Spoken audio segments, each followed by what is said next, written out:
In the story, Jeremy Horne, facing an imminent prison sentence, decides to carry out one last job. He manipulates 3 young bank employees and a DJ, weaving a tale of ambition to convince them to help him steal nearly $80 million. The story begins as Jeremy arrives in Chicago and asks his driver to take him to a church. Not long after, a young man enters and sits beside him. Jeremy greets Marshall, his nephew. After the church service ends, Jeremy walks out. Marshall follows and confides that he's deep in debt and wants to borrow money to pay it off. He asks if Jeremy can help, knowing he has connections with the banking world. That night, Jeremy meets Marshall again. Marshall invites 3 of his friends who work at the bank to join them for dinner. While waiting for his friends to arrive, Marshall talks about his career goals, but the problem is, he owes $10,000 to some white guys and says he has no one in the black community to borrow from. Marshall's 3 friends arrived and greeted Jeremy. In fact, this meeting was arranged so Jeremy could ask them for help in getting his nephew, Marshall, a loan from the International Bank of Chicago. Unfortunately, none of the 3 worked in the loan department. They were only responsible for approving multi-million-dollar wire transfers. At the end of the evening, the 3 friends left first, leaving Jeremy and his nephew behind. A moment later, Jeremy was forced to write a $10,000 check to help his nephew, with the condition that Marshall would work for him in return. The next morning, Rick and Danny finished their shift and took the same train home. They talked for a while. Danny expressed dissatisfaction with his current salary. It turned out he was jealous of Joe Simmons, who had discovered a $1 wage discrepancy among employees over the past 3 years, saving the bank $12 million. The person responsible for the mistake had their pay docked, and Joe, of course, was rewarded with a fine dinner at Ponderosa. After getting home, Rick enjoyed a comfortable rest on the sofa. Meanwhile, Danny was living a much tougher life. He had to stay at his wife's brother's house, which caused tension between the 2 families. Jeremy began planning his move by meeting with 2 close friends who had previously worked with him on the Breeze Air job that failed due to hiring the wrong person. Unfortunately, they both refused. Ray warned Jeremy that if he wanted to stay friends, he should drop the idea. Bree, Jeremy's female friend, was satisfied with her stable job at an election office and didn't want to get involved in any trouble. Out of options, Jeremy turned to his nephew's friends and began identifying their vulnerabilities. Danny's wife was pregnant, and his salary alone wasn't enough to support their life. Rick's mother had to take the bus to work every day. LaDonna's mother partied every night and wasted the family's money. Jeremy saw right through them all, but that was just the beginning. Jeremy kicked things off by giving each of the 4 a business opportunity invitation card. Each card came with a $500 bonus just for attending the event. As expected, all 4 showed up that day. At first, Jeremy introduced the idea of transferring funds from corporate bank accounts to their personal bank accounts. It didn't convince them, so he played a psychological card, showing them photos meant to impress. Private jets, luxury cars, supposedly all owned by him. Jeremy claimed to understand exactly how banks worked. He warned the 3 who worked at the bank that they would soon lose their jobs once the computer systems were upgraded, and that they had no chance of advancing without a college degree. Jeremy noticed that LaDonna handled multi-million-dollar transfers and understood how transfer codes worked. Her job was to confirm the transfer amount by calling the company's official phone number, but in this plan, she would be given a different number, where Danny or Rick would impersonate the company director to approve the transfer.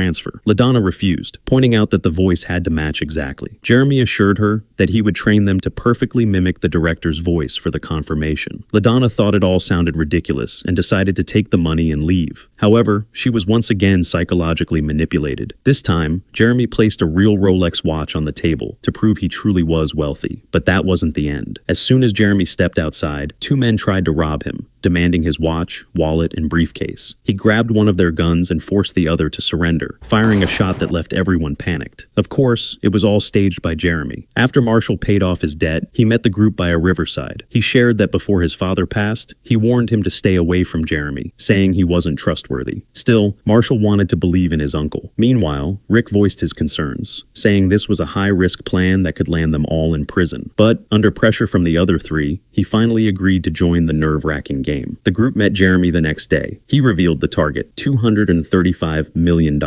He then handed over files on the 5 targets so they could study their lifestyles. The next day, Jeremy trained the group on how to use a voice recorder to mimic the voices of their targets. While making a call, Jeremy suddenly had an idea and laid out the escape plan. Once the transfers were complete, exactly at 10 a.m., the 3 would leave the bank, blend into a protest crowd outside, and get into a getaway car parked nearby by Marshall. They were also given a small device for receiving numeric numeric messages. Unexpectedly, Jeremy made a mistake while saying the name of the Geneva bank. Coincidentally, Danny also noticed a police tracking device on Jeremy's ankle. This pushed Danny to go to the FBI and report everything. At first, the FBI didn't believe his story until one of their agents walked in carrying Jeremy Horne's file. Things turned serious. Danny agreed to go along with the plan as outlined, but the FBI needed a voice recording of Jeremy as evidence. In return, he demanded that all his friends be granted freedom once Jeremy was caught. While working, LaDonna overheard Harriet talking about upgrading the computer system. Confused, LaDonna met Jeremy that night and told him it was a major problem for their existing plan. Therefore, the plan changed. This time, the target amount was $80 million from 3 major accounts LaDonna spoke with daily. In the urgency, LaDonna revealed that copies of account balances were stored in a filing room near Harriet's office, which required a keycard to enter. Jeremy decided to enter the room himself and asked LaDonna to get him a keycard. That evening, Jeremy met Bree and Ray and asked them to join the heist. Once completed, both would receive a payout. They would pose as auditors on Friday, the day Rick scheduled the meeting with Harriet. While Rick was watching a sports game at a bar, his boss Harriet walked in with her husband and noticed Rick. Harriet offered Rick a high-paying job with better promotion opportunities at her husband's workplace, an opportunity Rick never expected. Incidentally, he scheduled a meeting with Harriet at 10 a.m. on Friday. Excited about the new job,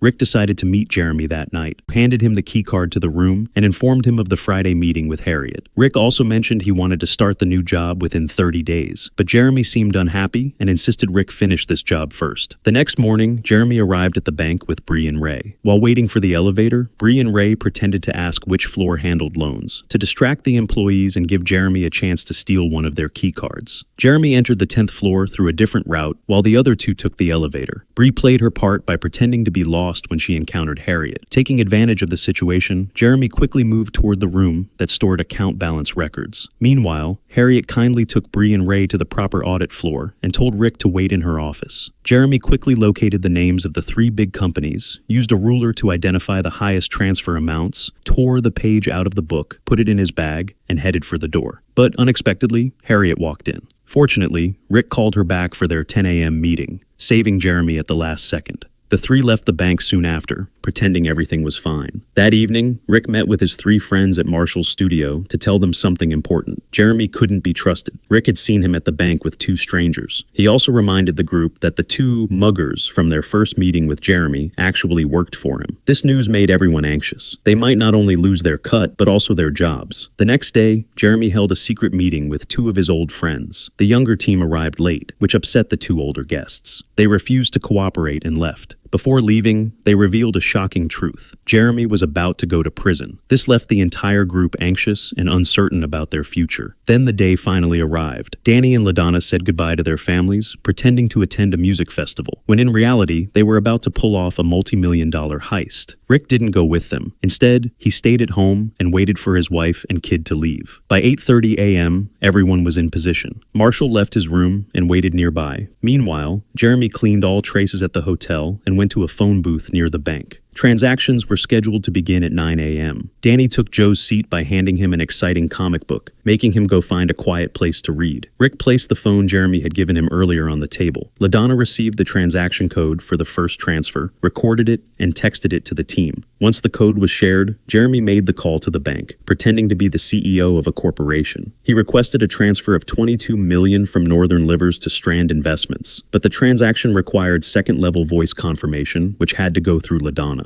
When she called the CEO's number, it was actually Rick on the line, impersonating the executive to confirm the transfer. Rick's phone rang, but there was no sound on the other end. He panicked, and LaDonna was just as worried. Rick scrambled in confusion, desperately searching for a solution. Fortunately, he found another phone jack in a different spot. Once connected, the phone came to life and he could hear LaDonna's voice. He confirmed that he was the corporation's CFO and began reading the transfer code LaDonna had sent earlier. The transaction was successful. The money had been transferred. Everyone was thrilled when they received message number 1 on the numeric message device sent by LaDonna, which signaled that the transfer had gone through. The second target corporation's call was handled by Danny, but just as he answered, Joe walked back into the room, giving Danny a heart attack. He asked Danny for a few more minutes to finish it. The second transfer from Kebler Buyers involved moving $25 million to the shell company Strand Investments. Then came the third and final transfer, $33 million from Ben Holland Distillers, which was also successfully completed. Marshall quickly drove to the designated pickup point. Danny and LaDonna exited the bank swiftly, and Rick destroyed the phone before joining them. They blended into the protesting crowd and got into Marshall's car, heading straight to the airport. Jeremy stood at a nearby phone booth. He made another call to initiate a wire transfer to a bank in Geneva, Switzerland. However, due to the large amount, the bank required him to appear in person to verify the transfer. The group arrived at the airport and checked into a hotel that Jeremy had booked in advance. This unexpected complication from Jeremy left the group anxious, thinking they might have been deceived. Marshall apologized for dragging his friends into this scheme. The next morning, Harriet discovered 3 major overdrafts, which startled her. She immediately checked the recent account balance ledgers and noticed some pages missing. She ordered her assistant to bring the backup copies for review. Alarmed, Harriet demanded that the CFOs be informed and that the FBI arrange an emergency meeting. While the group is at the hotel, a knock on the door startles everyone. Jeremy appears, pushing in a cart full of food. He hands out passports and afternoon flight tickets to the group, then leaves first. In fact, he heads to the bank where he has an account to transfer $80 million to a Swiss bank. Once the transfer is complete, he calls the group at the hotel to inform them that the money has been successfully sent to their accounts.